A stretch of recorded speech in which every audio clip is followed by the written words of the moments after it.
All right, this is our test review. First one asks us for the period and amplitude of this. So for period, we're going 2 pi divided by the number that's in front of x, which is 1/10. When you flip that over, you get 2 pi times 10, which means our period is 20 pi. Our amplitude is the absolute value of what's in front of it, so our amplitude is 5.3. The 12 makes no difference for what we were asked in this problem. For number 2, we're asked to come up with a graph that does this, and this one wants us to do a cosine graph, so I'm going to start with cosine here. That is a period of pi, so if I go 2 pi divided by the period, I get 2. That's the number that's going in front of x, okay? Has an amplitude of 4, so I'm going to put a 4 in front of the cosine, and is reflected over the x-axis, so that means we're going to have a negative right there, okay? So that's not too bad. Number 3, we have a sine graph, so I'm going to write sine down, okay, whose amplitude is 3, so I'll put a 3 in front. Period is pi over 4, so if I go 2 pi divided by pi over 4, the pi's will cancel. I get 2 divided by 1/4, which if I flip it is 2 times 4, or 8. That's the number that goes with the x, and has a vertical shift of down 4, so we'll go -4 on that. Now we're supposed to graph these functions based on what we see here. So initially we have the sine function, but we're being shifted up 2. So that means our center is going to be right here, and we'll start at our center. Our amplitude is 3, so 1, 2, 3 up here at 5, and 1, 2, 3 down here at -1. That's where we're going to go in between. And with a negative, that means we're going to go down first, then up, and then down here. Okay, so there's our first full wave. And that wave happens at, well, since it's just x, we know that this will be 2 pi right here. So we'll hit the middle right here at pi. For this one, we've got 3 sine 2x. So that one doesn't have a vertical shift. That means we're going to start right at the center.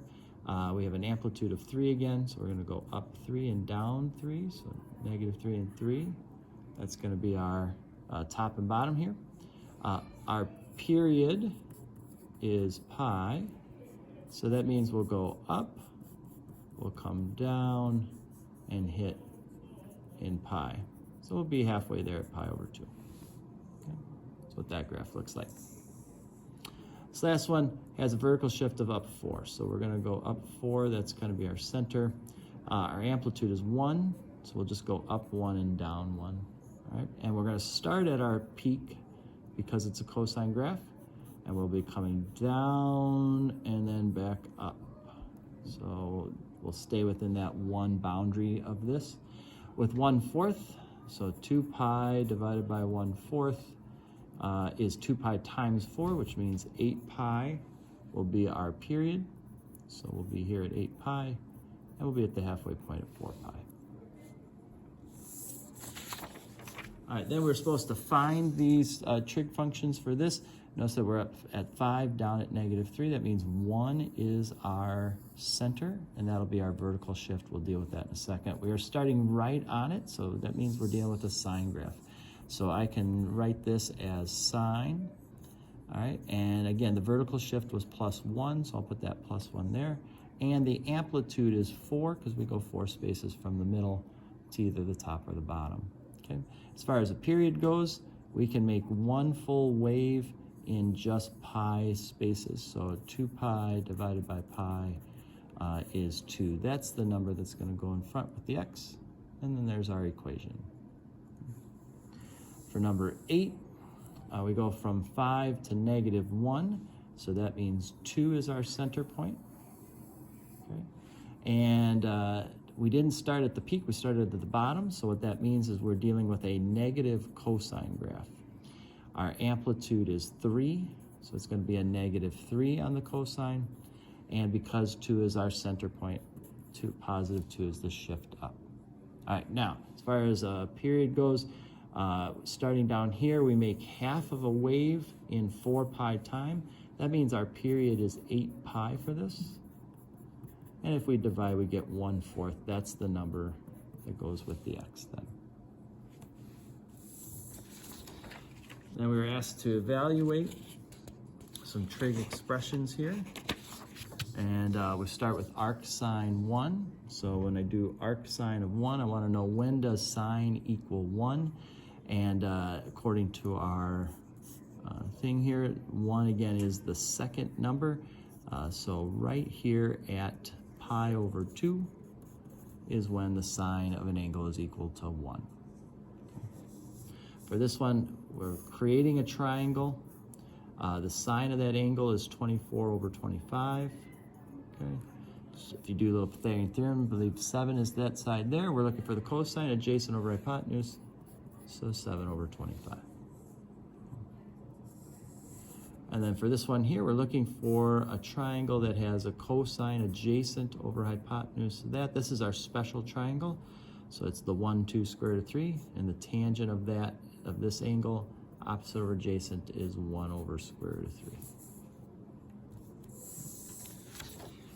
Now we're going to solve a couple of equations. First things first, let's get this secant x by itself. So to do that, we'd add this and then divide by that. So we're going to get a negative 2 over square root of 3.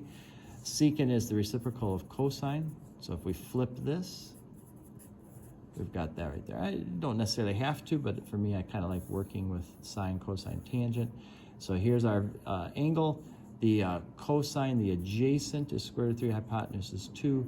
That means we're dealing with 30 degrees as our reference angle. But we're negative, so that means I want when cosine is negative. And cosine is negative in quadrant 2 and in quadrant 3. So this angle, 150 degrees, would be 5 pi over 6. And this angle, 210, would be 7 pi over 6.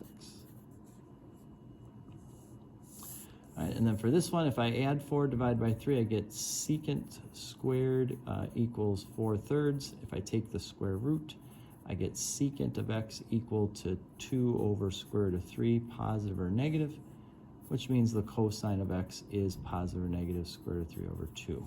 All right, so we end up actually with the exact same thing we had here, except now it's positive or negative, so we can include all of the quadrants for this. So that means pi over 6, the 2 from above, and 11 pi over 6 all get included in this one here. All right, then some trig identities that we're supposed to simplify. Let's switch things over to sine and cosine. So sine times secant, which is 1 over cosine, will just give us sine over cosine, which is tangent. And again, I think either of those are simplified. For 16, if we distribute, we're going to get sine times cosecant. These are reciprocals. That means when you multiply them together, you always get 1 minus sine times sine, which is sine squared. Okay. And 1 minus sine squared is cosine squared. For number 17, tangent is sine over cosine times cosecant, which is 1 over sine, all divided by cosine. Might help us in just a second to see that as cosine over 1 on the bottom. These signs are going to cancel. So up top, I'm going to get 1 over cosine. And then divided by this means multiplying by the reciprocal. So if we flip that, we're going to get 1 over cosine for there. And now that gives me 1 over cosine squared, which is secant squared. I would say either of those are fine. All right, and then this one, similar to one that we did another time, we're going to get a common denominator, and our common denominator is going to be 1 plus cosine x sine x. So I want that on both sides here. All right, so to get this to look like this, I need to multiply by sine x. So if you multiply top and bottom by sine, you're going to get sine squared. To get this to look like this, I need to multiply by 1 plus cosine. So if you were to multiply that by 1 plus cosine and distribute, you're going to get cosine plus cosine squared. All right, sine squared plus cosine squared is 1 plus cosine x over 1 plus cosine x sine x. And you can see this 1 plus cosine x now cancels, so we get 1 over sine x, which is cosecant x. All right, last page are verifying these identities. So cosecant squared we know is 1 over sine squared times cosine squared. If we put that together, that's cosine squared over sine squared, which is cotangent squared. And 1 plus cotangent squared is cosecant squared, and that's what we want. So that's not too bad. And then the last one we have is secant squared minus 1 according to our sheet. That's tangent squared over secant squared. So now if we rewrite those, we're going to get sine squared over cosine squared over secant squared, which is 1 over cosine squared. Okay, we're going to bring that up and flip it. So we'll get sine squared over cosine squared times cosine squared over 1. Cosine squared cancel. We end up with sine squared, which is exactly what we want.